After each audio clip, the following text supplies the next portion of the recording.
Welcome to 87.9 Heat FM. Charlotte listeners, welcome back to another Sunday afternoon conversation. I got another great afternoon discussion, a continued discussion, if you will. This discussion is going to be between one of my best friends, Stefan Newton. Feel like we grew up together, and now we're doing great work together here locally within the tri-state area of South Carolina, Georgia, and North Carolina. Got the lovely Jasmine Fan as usual on the line. Say hello to the people, Jasmine. Hi, people. I hope you're enjoying your Sunday afternoon, and I hope you're getting ready for this week. And I hope that you are ready for part 2 of our last conversation with Stefan.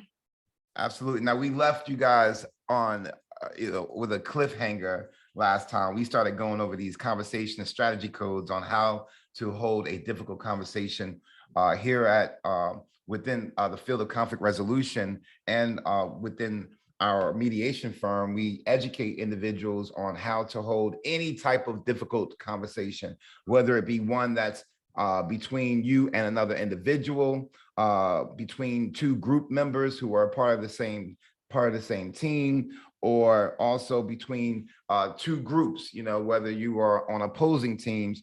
And also, last but definitely not least, we teach you how to hold a difficult conversation from a intrapersonal standpoint.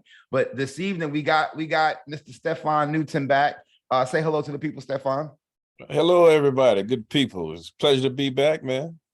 Absolutely. I got a phone call from some of my people back home in New York asking, so where was part 2? Where was part 2? And so here it is, part 2. We're going to pick up right where we left off. I'm going to give you a real quick recap on what we discussed. We were actually going over one of the worksheets that we give a lot of our clients that come to us and when they're dealing with conflict, whether it's co-parenting conflict, whether it's conflict between a neighbor and a neighbor, a family member and a family member, whether it's a father that wants to reach out to a child that he never knew was his, or vice versa. If a child wants to reach out to a biological parent that they never had a conversation with, we help you navigate all forms of conflict, we help you create these spaces, and we also guide you on the steps that you should take in dealing with conflict. There's a methodology associated with dealing with conflict, and unfortunately, we're not getting that information to the people. We left off last week with how to hold a difficult conversation when dealing with an interpersonal conflict, and that's a conflict between two or more individuals. And so the first step that we went over in dealing with such a difficult conversation is the feelings conversation. So basically, it's everything is coded out. We had triple M. And MMM meant map my mission. So even before you entered into the conversation, before you go and talk to an individual, it's, you're required to hold an intrapersonal conversation, and that is map your mission, right? Map your mission pre and post the difficult conversation. So you want to, what am I trying to establish? What exactly what's the real reason why I'm upset? Why am I allowing myself to relinquish the one freedom that I do have, according to Dr.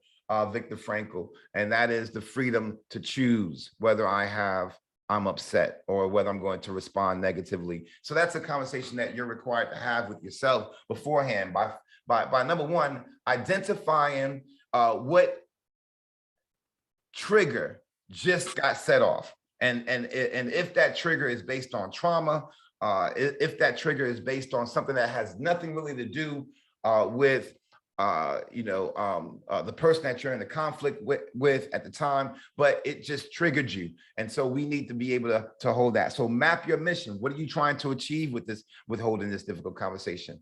No differently than how you map your mission, map your destination. When back in the day when we had to print out directions. Y'all remember that? MapQuest. MapQuest, right? It mapped it out. What steps what steps were you going to take exactly? The same thing applies here. Step 2 was required you to combine 3 different codes. The first code that it required you to combine was what is known as the triple F code, and that's feelings first and foremost. All right, now this comes from a book. Where is my book? Jasmine, you got that book right there. That one? You can stop searching, brother. Where is my book? There it is. I got you. All right. Look now. Look. Now you know I'm gonna start searching now. Look, this is just one of the research folders from the PhD. But bam! I had to get it. Look, Stefan, I'm still competitive now. It started to become a competition, an intrapersonal conflict I was having just now by making sure I have it. As you can see clearly in this book here, you can always tell when a book's been read. Right. Book's been read. You've been through it a few times. So this, great book by some co-authors, Douglas Stone, Bruce Patton, and Sheila Heen. They wrote this book called Difficult Conversations: How to Discuss what matters most. And so that's where we're pulling the information from. So step 2 requires you to combine these 3 codes, triple F, again, which means basically feelings first and foremost. And so, get the feelings out there. Don't hesitate and try to assume what the other person's feelings are about. Identify that they're upset, acknowledge that they're upset. Call it out, and not in a contentional way, but in a confrontational way, but also kind of like, in a observation way, like, wow, like, yo, you real upset, right? And you real upset, and so it just kind of giving them some value when it comes to that. You combine the triple F code with what we call EVD, EVD, and it means enlighten versus demand. Enlighten versus demand, right? And so, when you no one is going to listen to you, first of all, when you didn't acknowledge their feelings, number one, that they upset, right? Stop telling people calm down. That's a trigger. Gentlemen, don't do that. Yeah, Gentlemen, don't do that. Listen, don't do that. Know how the brain works. That's a trigger. You're steady. Listen, we got to get law enforcement on board too, because some of their commands are triggers for people, and they don't understand how the brain works when it comes to those types of triggers, right? Stop, Right. Get back. That's a trigger. And I've done it for 20 some odd years, not knowing myself, but it shouldn't take me going to getting a PhD for me to realize that, the brain is going to respond with natural go-tos, natural reactions when it comes to some of these trigger words. And so, telling someone to calm down, only thing you just did was hype that person up. Number one. Exactly. That's the only thing that you did. You just pushed them down into the survival parts of their brain, right? Fueled by some of the fueled by the limbic system, the emotional part of their brain. So, enlighten versus demand. Now listen here. You done? Are you done? When we make comments like that, listen, because you want to demand some things, like, well, who you talking to, son? Who are you talking to? Listen, don't make those demands, right? That's not doing anything but hyping it up. So we want to enlighten, if you give me a chance to explain to you, I can tell you exactly how I saw, certain sequence of events. So enlighten versus demand. You combine triple F and EVD with what we've coded as SOA. Seek others' advice. Now, how do you do that in the moment of contention, right? Well, number one, don't forget that before you took a step towards having a difficult conversation, you had an interpersonal conversation, and that was you mapped your mission out. You already figured out that you're going to open up the door for you to ask them, well, let me get your opinion on how you saw it, right? Seek others' advice, right? That's just step 2, okay? So you combine those 3 codes. We then last time we spoke, we went over step 3, and so step 3 is another combination of codes, and it begins with AEL. AEL. It means avoid emotional listening. avoid emotional listening. That's tough.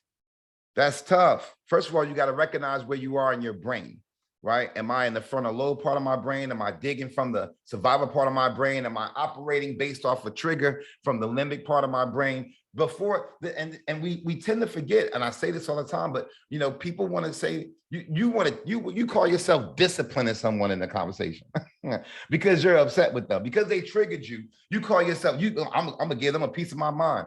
What is that? Are you teaching or are you punishing? Which one is it? Right? Are you teaching or are you punishing? And if you say that you're punishing because you know you want to be punitive more so than informative, right? You know, understand that the word discipline has a root word to it, which means disciple, and disciple means to teach. And so you are already out of bounds when you choose to give someone a piece of your mind and demand rather than enlighten, especially if you are listening emotionally. And so we combine avoid emotional listening with what we've coded as AVOF, which means omit value of others' feelings. From a kinesic standpoint, I pause there for a reason. That takes an effort for you to do, to admit the value of the other one's feelings. Like don't minimize. Listen, feelings, you know, they are going to, they are not going anywhere until you've heard what they had to say. Let me just put it that way. Feelings are not going anywhere. Emotions, right, are not going anywhere until they've taught us everything that they wanted us to learn. And so in any given conflict. And so just because you may avoid dealing with it or you don't talk to those people anymore, you know, those feelings are still there. And every time you happen to hear about coming into the presence of that same individual that you avoided the conversation with, those feelings come back, you know, as we say, you know, within Alpha, with the poem Invictus, looms but the horror of the shade, you know, and yet the menace of the years finds and shall find me unafraid. So, you know, it looms over you, you know, conflict is coming back. Your trauma is coming back, you know, and when I say that, unless you've dealt with it, right? Unless you use the proper conflict style to deal with it, it's coming back. And lastly, we combine avoid emotional listening. This is our step 3. Avoid emotional listening plus with the AVOF, omit value of others' feelings with the LIA, right? And so these glasses ain't even working for me. LIA means learn instead of assume. Learn instead of assume.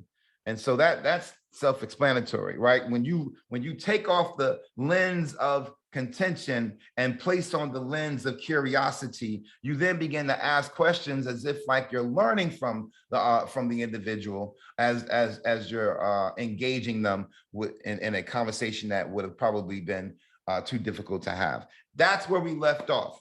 That's where we left off. I'm gonna pause right here. Now that we've updated the people on where we left off. Anything from Stefan or Jasmine? Not yet. She said not yet. Not yet. I mean, I would encourage the audience, man, to sort of evaluate when it was in your life experience that you actually received any of this training. You know, I can think of all the things I've actually been trained on, and having a difficult conversation is not one of them. I don't ever remember having that training, the step-by-step training. So it's important to be trained and to get that level of training. I can think back and reflect in my lifetime some of the conversations that I perceived as difficult that may have changed my life, that I just avoided or just let, you know, sort of the circumstances play out rather than have that difficult conversation. So I think it's important to acknowledge where you are on that spectrum, from having zero training to being highly skilled and having difficult conversations. Absolutely, I would agree. You know, and again, what you just described, Stefan, for our audience is that you're asking them to have a introspective conversation about their knowledge, about their skill set, right? You know, we weren't properly trained on how to deal with conflict. You got to Right. ask yourself why.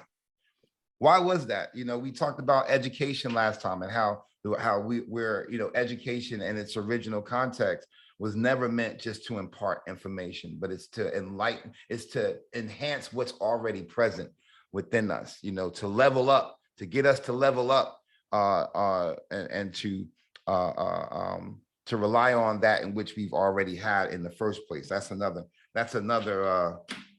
story. We got to get together and have one of these talks about this book right here, brother. The Laws of Success. Just again by Napoleon Hill. Just has, you know, it's changed my life dramatically. So in step 4, let's dive right into it. When we left off, we talked about we made it up to step 4. Step 4 consists of 2 codes.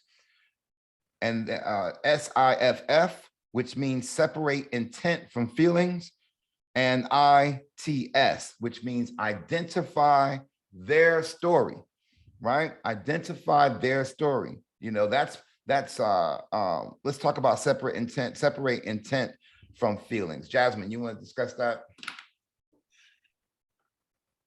So for me, my takeaway on separate intent from the feelings is what you have to remove the emotion out of the situation. So how are you going to do that? You have to be able to know how to separate yourself in like the context of the situation from the feelings. And part of that is by giving the problem a name, or kind of going through what we do in narrative methodology, narrative mediation, and like externalizing the problem. Absolutely. So and so that requires work introspectively, and it also means that you need to separate the intent of the person that you're having a difficult conversation with from their feelings, because their feelings, right? Their feelings may not be clearly indicative of what their original intent was. Do you understand? That's important to understand that. Like, so when, you know, oftentimes, you know, people say, charge it to my head, not my heart. You know, well, my intent was never to hurt you, right? In my head, it sounded right when I said what I said. It in my head, when I played out my actions, they played out, you know, in a way that I didn't think that they would cause anybody any harm. But you know, now I'm in my feelings now because you've accused me of something, and we're in this difficult conversation. And guess what? My feelings are not truly indicative of what my original intent was. Right. So that separate the intent is an introspective separation, and it's an external separation, both for the individual, separate their intent. We assume that we know what the other one was thinking. We know, huh? Don't assume. Right. Yeah. We assume that we know you. When you're in a conflict with someone, you will bet your last dollar that you understand clearly what their intentions are. And it's Absolutely. at least 99, 98% of the time, not even close to what it really was. Absolutely. Absolutely. And so we have to be mindful of that, and make sure that we don't make any assumptions when it comes to that. And so, y'all, this isn't easy stuff either. It takes practice. It takes practice to do this. And if y'all need to practice on a friend so you can kind of gain the skill too. right. Or come to us. We'll set you up with some training, and we'll get you straight. You know, contact the radio station 87.9 Heat FM. You know, that the brother that brother AJ that owns the station, he'll get in contact with us. You know, if you want my phone number, it's 803-237-5828. There you have it. So you know, contact us, and we'll get you straight on the training. We just gave some great training here locally, and we're scheduled to give some additional training coming here real soon. We'll train you on it and get you right. And so I want to make sure that our time is right. Beg your indulgence for a minute. And so let's do that. All right. So we left off at separate intent from feelings. You combine that code, step 4 now, with identify their story. Identify their story. Now, what does that mean? Now, this is where Jazzy comes in, because this is her wheelhouse right here, right? Reflective listening, right? So, being able to make sure that you identify their story through reflective listening strategies. Jasmine? Yeah, not just reflective, but also active listening. So when you're active listening, you're taking in what it is that they're saying, and whenever you're reflecting it, that's whenever you're sending it back to them, but you're putting it in your own words, what they had just said, so you better understand their point of view. Absolutely. Let me just say this let me say this to the people. Let me talk to the people for a minute. Listen, people, there are people who are making money off of the fact that you don't know how to deal with conflict. A lot of money. That's it. There are systems in place. There are agencies developed where people are making money off of the fact that you don't know how to hold a difficult conversation. Simply put.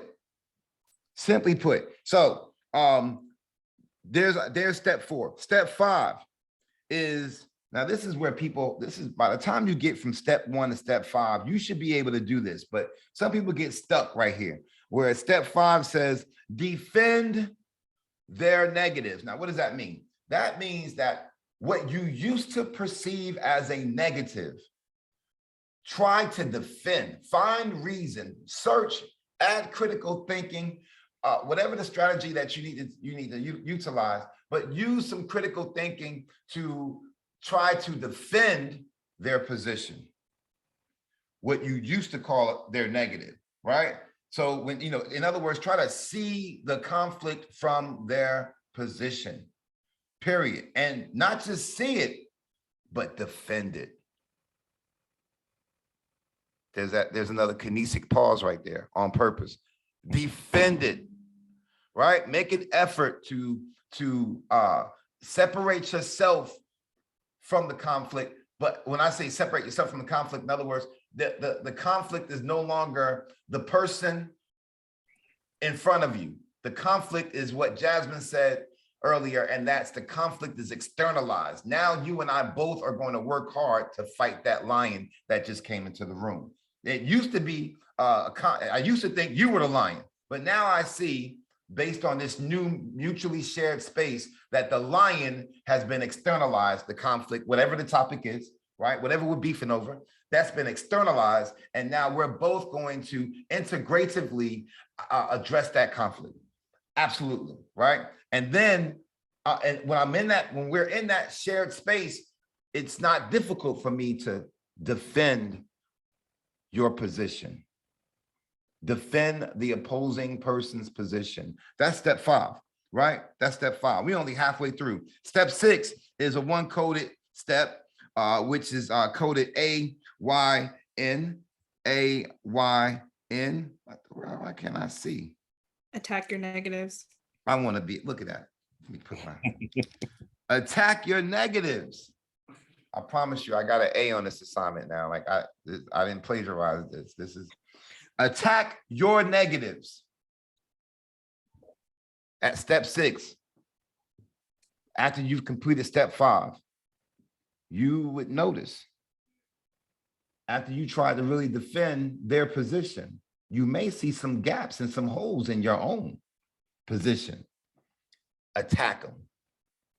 Acknowledge them. How do you attack them? Admit. Call them out. Call them out. Admit them. Man, I can hear Stefan saying this now. Man, I didn't even see it like that. I can see I appreciate the lesson. Stefan, you one of the most humble fellas I've ever met, man. Just a great fella. But why do you think people have a hard time, Stefan, with first defending the position of the opposing person and then After they found out that they got some holes in their own position, they refuse to attack their own negatives.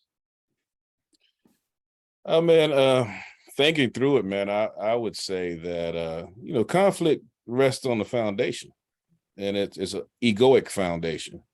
So, even having a difficult conversation, if you look at it, it's difficult to me.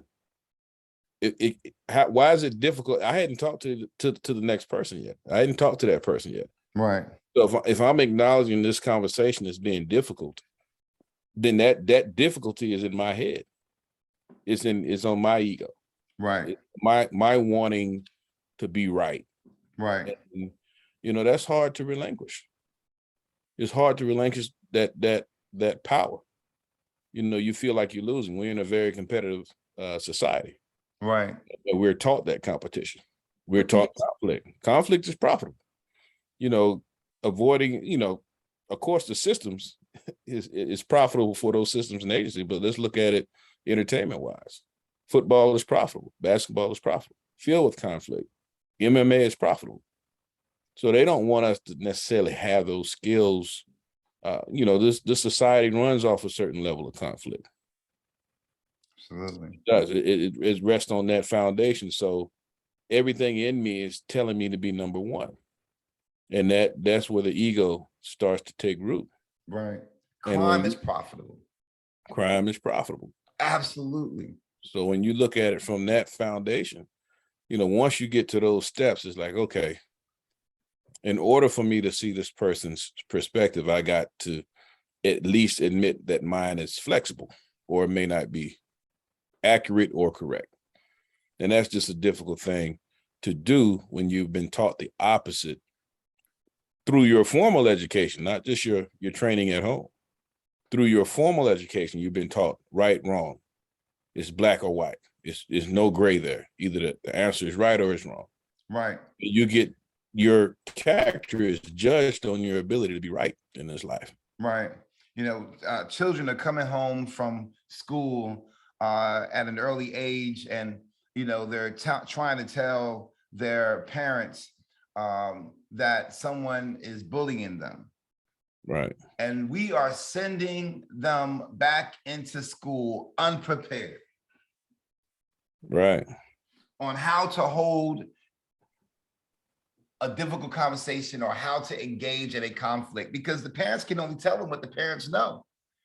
And if the parents don't know how to deal with conflict, how to identify what the steps are, and if we are allowing our children to learn from media related fools who teach them to use violence to respond to conflict, that's their go-to.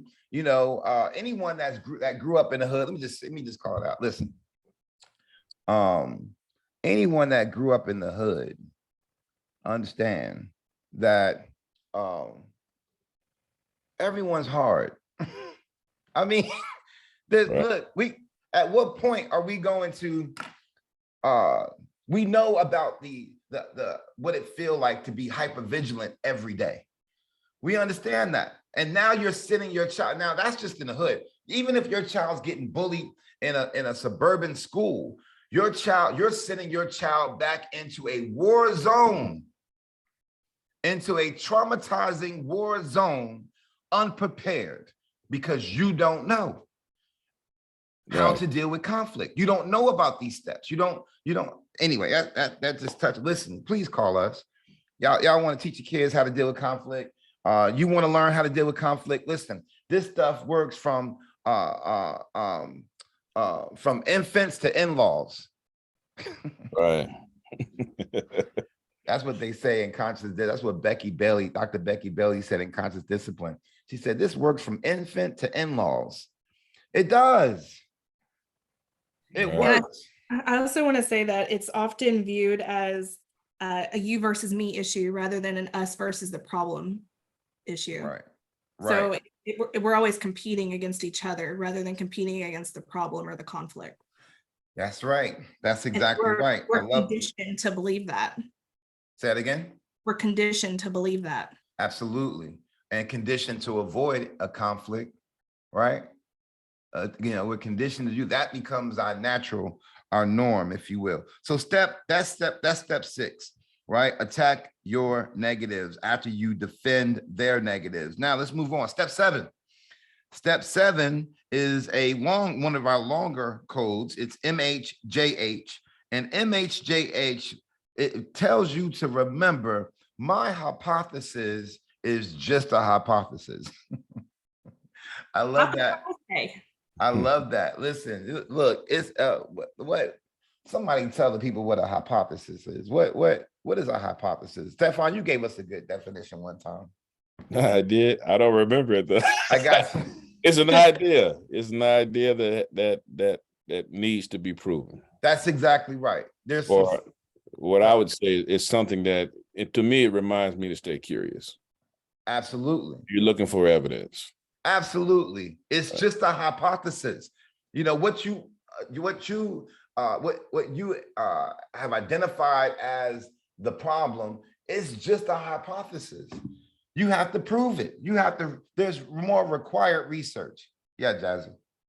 I think we called it an educated guess in like 3rd or 4th grade when we first started researching. Absolutely. That is correct. Just a guess. Absolutely.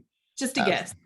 Just a guess, right? Just- So step 7 requires you to combine MHJH, my hypothesis is just a hypothesis, with the CCC code, which means carefully calculate contributions. There, in every conflict, every party involved have a contribution. They have a contribution to that conflict, right? So if you've never had, if you've never had children, and yet you're a tax-paying individual, and look, that's just, you just never had children. And there are shooting incidents happening around your area, or you hear about all this, like Dr. Martin Luther King said, injustice anywhere is injustice everywhere, right? So, but yet you, even though just because you don't have a child, you do nothing to pour back into the lives of children that are making up the very same community that you live in. You may not have had anything to do with that shooting incident that happened that happened at the mall, but your absence is a contribution. Your lack of contributing is your contribution. And so, and when I say contributing, I'm not just talking about the people within your own circle. Like, you got to get beyond your own backyard. Or the taxes that you have to pay every year. There's a school tax added into that. It's more than that too. And those of you who have children, let me just say this to you. Going to work and going home is not good enough. There's another one of those kinesic pauses. It's not good enough. It may be, you've been trained to think that it's good enough, right? But even within your own household, your children want and need your attention beyond you being tired from work. They deserve more than that too. They don't listen. You think your child really understands? To hear your child's brain still developing, never had a real job in their entire life. You think they understand the fact that you're tired? Right. I mean, I'm not talking about really understand it from an experiential standpoint. You think they've experienced that degree of fatigue? No, but what they do know, what they have experienced, is the longing for your attention. They've experienced that. You can figure it out. That's a great point, because a lot of that contentiousness and a lot of that conflict is brought from the household into the public. Absolutely. Absolutely. We want to make sure we get all of these in, but you're right. I don't want to say it necessarily starts there, but it's cultivated there, but it begins everywhere. Right. It begins, when when you allow your television to teach your children. You know, or when they go down the street, you may do a good job of making sure that your child, you know, don't listen just to any and everything. But when they go visit their cousin, you know, that household is ran differently.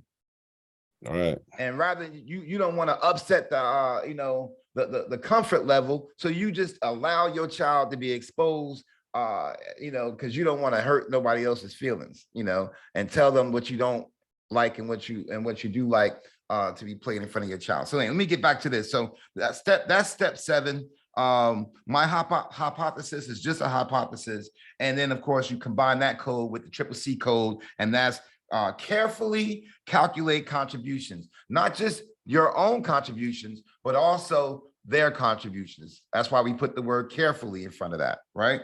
Because what you thought was a negative may not have been a negative, right? You know, how many times, look, most of our people don't even know how to respect the etiquette associated with a conversation. People just cut people off all the time. All the time. Have you ever talked to someone and they said, oh, I don't mean to cut you off, and they keep talking? Right. That's the culture. That's what we've evolved into when it comes to dealing with conflict. Step 8. Step 8 is TPO. And so, you know, it's supposed to be a 4-prong objective. So it's supposed to be FPO. So which means in every conflict, we need to identify whether or not it's financially feasible, right? When you're dealing with it, whether or not it's politically correct, may not be the right time, you know, the right season for something, right? So timing is everything. To include also, do we have the time? That's the 3rd prong, right? And then of course the 4th prong is, do you have the manpower to deal with such a conflict, right? And so you combine TPO with IQ for step 8, and IQ is integration questions, right? You want to ask questions that are integrative in nature. So what does that mean? That means that they're collaborative in nature. You know, now both of you have evolved to a degree of engagement where we are both asking collaborative. So how can we deal with this problem? What are the steps? What steps should we take? Using words like we, us, our, together, right? Rather than I, me, my, mine. Using words like we, us, our, together, for these are the words that last forever. I, me, my, mine. These are the words that do not rhyme. So, you know, we want to make sure that we ask those integrative questions, because now we're moving the conversation towards a solution. Step 9 are what are known as the 4 R's. The 4 R's are reframe conflict dynamic, reframe the conflict dynamic, readjust perception, rename relationship, and then readjust conflict, right? So, you know, when you reframe the conflict dynamic, it went from something contentious to something curious to now we're both integratively working towards a solution. You've reframed the dynamic, and you've got to call it out. You know, look, when we first started holding this conversation, I know that the conflict dynamic was we were you know, both avoiding it at first, or we were both contentious at first. That's the hidden dynamic of the conflict. But now we're no longer avoiding it. We're at least moving in the direction of compromise or collaboration. Right? Reframe the conflict dynamic. Readjust the perception, right? Readjust your perception, right? And so what does that mean? That means that we now have to identify a new narrative. A new narrative. I came with my own narrative to the conflict. You came with your own narrative to the conflict. And now, since we've respected these steps in this and holding this conversation, with holding a difficult conversation, we've utilized these codes. Now we're able to actually identify a new shared narrative that we've created. It's a new narrative that belongs to both of us. Go ahead, Jasmine. I used this metaphor this morning when I did a mediation this morning, and I said we often hear the phrase, we're often on a different page or a different chapter. So that's you taking your own narrative and their own narrative. But what we need to do is to get into the same book in the same chapter on the same page. And that's where you create your new narrative. Absolutely. And part of that, Stefan, is when we're able to identify, we do what we call historicizing the conflict, and we're able to, we are able to, look, we call it out. We call out individuals who really feel like they're entitled to certain things. Like, narrative mediation is awesome. It's not the same style of mediation that you get from lawyers. Typically, they do problem solving mediation. They don't have the time for narrative mediation. We do, okay? We write the same reports that everyone else writes when it comes to the court system. And we do it from a narrative perspective. Why? Because everyone narrative has value. Absolutely. And most of the time, Stefan, people want a sincere apology. On a basic level, right?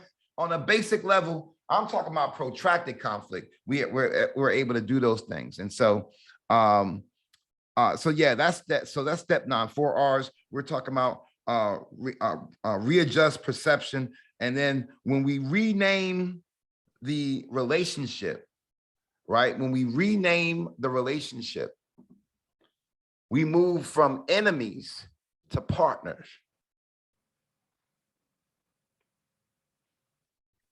There's another kinesic pause on purpose. That person is no longer your enemy. That is your partner in dealing with this conflict. That's a different perspective. There's value in that shift. Because what we end up doing, Stefan, is we end up actually, now we're both utilizing the competitive parts of our brain, the limbic parts of our brain, and not the survival mode. Because now that we both see the problem externally, guess what? I don't want to be the one that don't look like I'm doing my part to fix it. Right. If that was a lion that came into the room, I don't want to be the one that looked like I'm on top of the table screaming. I want to be the one that looked like I got the chair with a broom talking about, get back. Right. So now we're both willing to attack that problem, and we're willing to rename it from enemies or someone out to get you to a partnership. And then, of course, that ultimately leads to readjusting the conflict, where it's something, the conflict was contentious, and now it's transformational. What does that mean? Now we're growing together, right? Now we're both transforming this conflict from something that was avoided first. We used the style of avoidance first. I ain't talking to those people, right? Then we started using we moved to, okay, well, he want to talk to me, I'll talk to him. I'm gonna give him a piece of my mind. That's contentious, right? That's my way or the highway. And then we start moving them through the faith. It's all transformational. We start moving them towards a collected and shared space, a mutually shared space where they're now partners. It works. It works, right? They didn't tell us this stuff, right? We just went to school guessing, parents guessing, somebody mean mugging me at school, Ma, guessing, to go tell the teacher. That's what we tell them. You tell them to go tell someone that don't know. Right. They don't have this training. Not on the level that they have emotionalists, they have emotional training. They get some training in terms of understanding where the child's brain is. They really just started jumping on the bandwagon of conscious discipline and being trauma informed. I'm so happy that they're doing that. But at the end of the day, they still don't have these steps. Right. They're conditioned to. Go ahead, Jazzy. So they're conditioned not to. They're conditioned not to. And guess what? Again, you've heard me say it 1,000 times, but there are only 4 universities in this entire country that have a conflict resolution doctorate program. Cornell University, George Mason University, Notre Dame, and Nova Southeastern out of Fort Lauderdale, Florida. That's it. That's it. And this stuff works. If it works with countries dealing with conflict, what makes you think it won't work between the $10 that your cousin owe you from two Thanksgivings ago? Right. It works from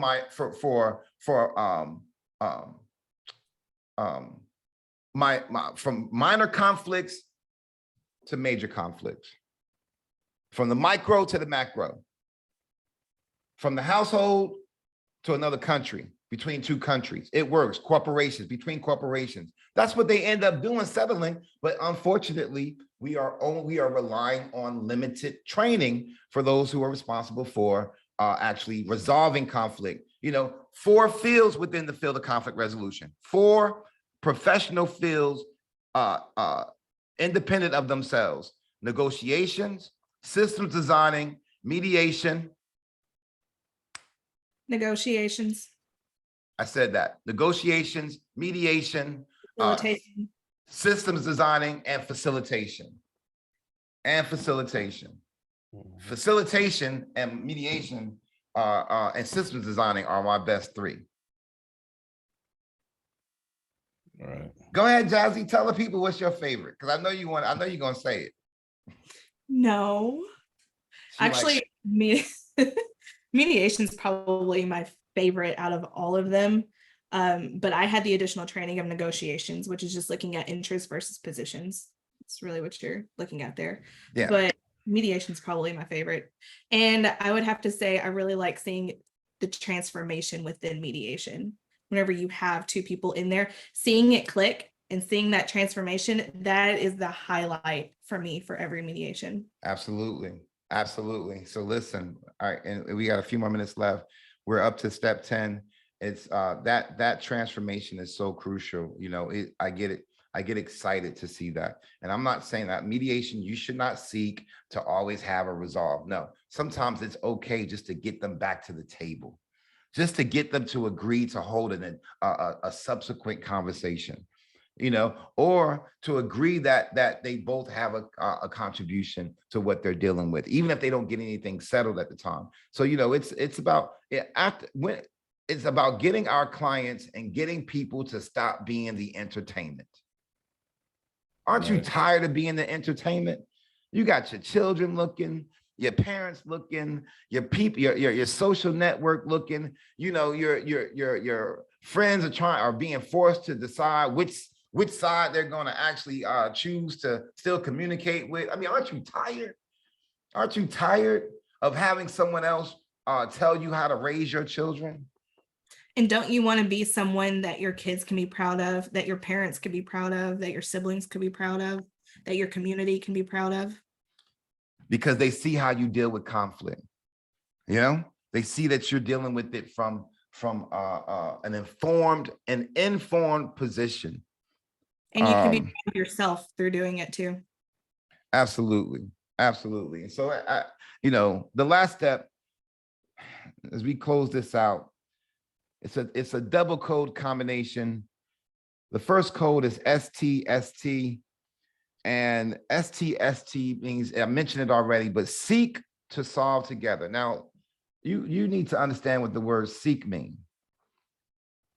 It means to apply a diligent effort together, to be actively working together, to seek to solve together.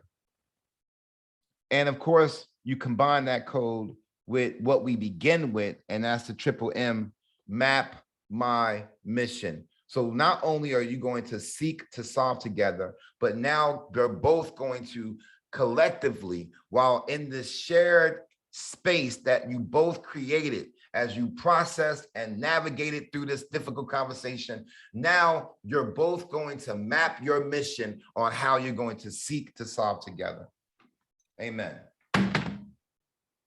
Amen. And there it is. I love it. Go ahead and give us some closing arguments. I know we wanted to get it to the people.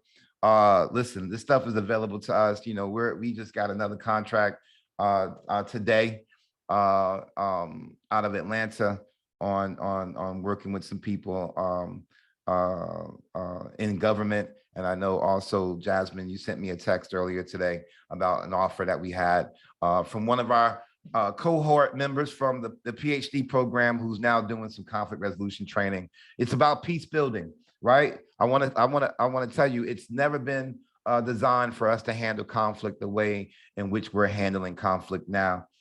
You know, it's you know, the scriptures tell you, you know, 2 or more individuals, 2 or more witnesses. Well, you know, I mean, that's what mediation is.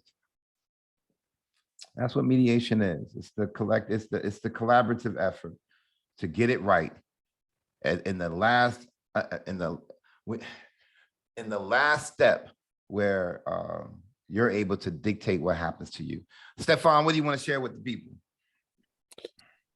Oh man, I guess wrapping up, I would, you know, sort of to get the process streamlined, I think, because you wanted to make it applicable, right? Even from this conversation that we've had today. You know, acknowledge it and acknowledge the conflict within yourself.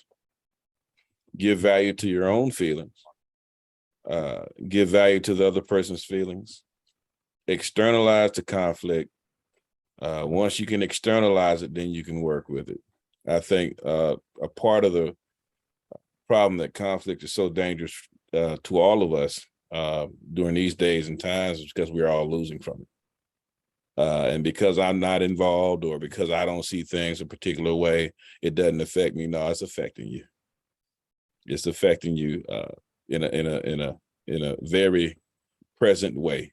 And I think that once we can understand that conflict is draining the resources from our communities as a whole that could be reapplied to things that are more positive, I think we'll look to, you know, on a intrapersonal level, get that level of training that we need to resolve this conflict within ourselves and also within, you know, our interactions with people, and be willing to move into that conflict and resolve it and externalize it versus avoiding it and internalizing it and allowing it to be fed by subsequent emotion or social media post or other people.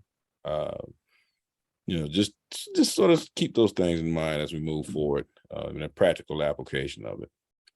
Give value to emotions, understand it, stay curious, externalize it, reframe it, and deal with it. He been through some training, ain't it?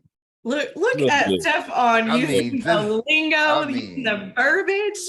I love it. I love it. Jazzy, what you want to leave the people? First and foremost, thank you, Stefan, for coming again.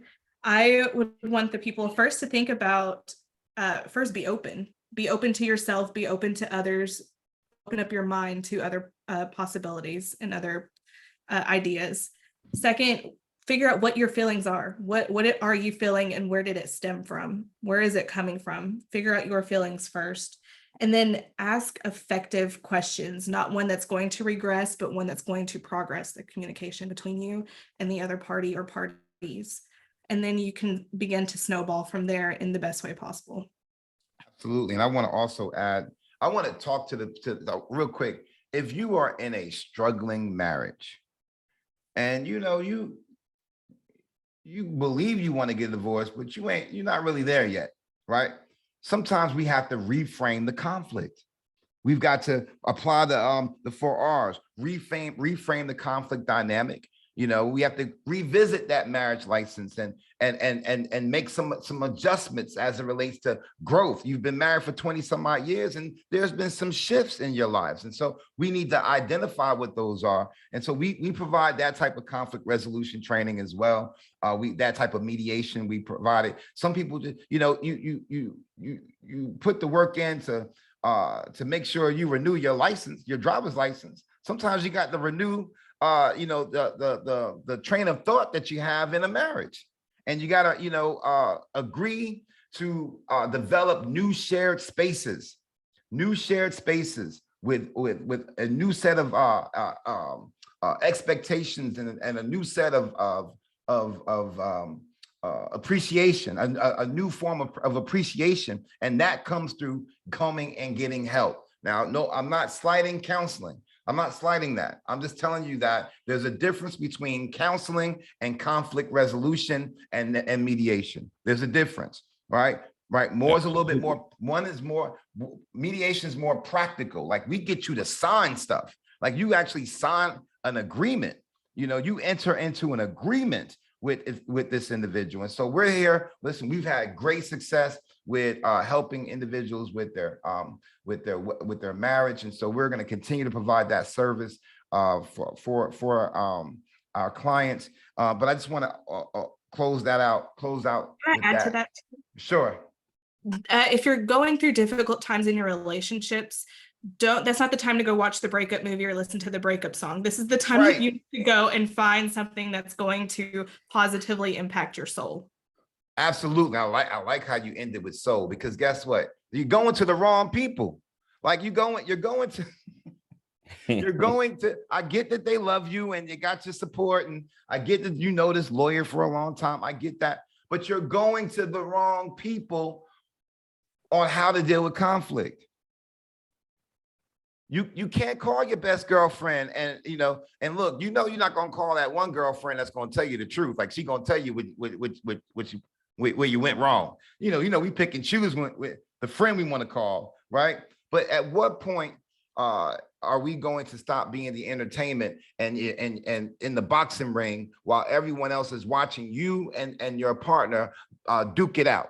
When are we gonna stop doing that, right? You know, in your corner, you got your best girlfriend, and he got his boy from back in the day that he stopped hanging out with when he got married because he was about the wrong things, and now he's back in his corner. And each of you got your attorneys in your corner, and the referee is the you know, we'll call them the police. They want to make sure things don't get too rough. The judges those are the ones that's going to determine what happens with you and your children, right? And the world is the audience.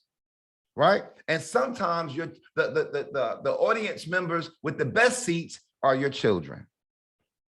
And sometimes, guess what? Oftentimes they're in the ring with you, trying to break y'all up. They're the only ones using their common sense on how, look, y'all supposed to talk it out, you know, apologize, mommy, apologize, daddy. I mean, so anyway, listen, seek help in the area of resolving conflict.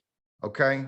Move past these constructs, these narratives that there's only one way to deal with it.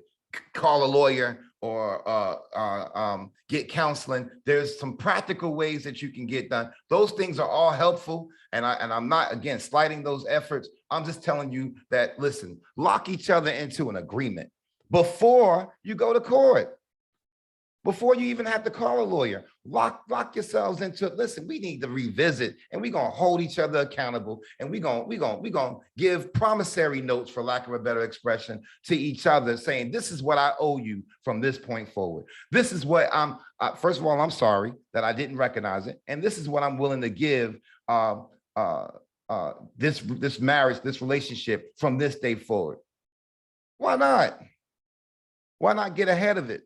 Anyway, we said enough. I thank you for your time, good people. Jazzy, always a pleasure. You know, we want to make sure that our listeners out here from 87.9 Heat FM, that you understand we're here for you, right? Listen, we are on standby. We operate all across the country and training and educating you and mediating some of these cases. COVID helped us out a great bit because we were able to do online mediations. And so I'm just excited for where we're going. Let's continue to move in that direction. Again, 87.9 Heat FM, the Conflict Corner. Thank you for your time, and see you next week. All right.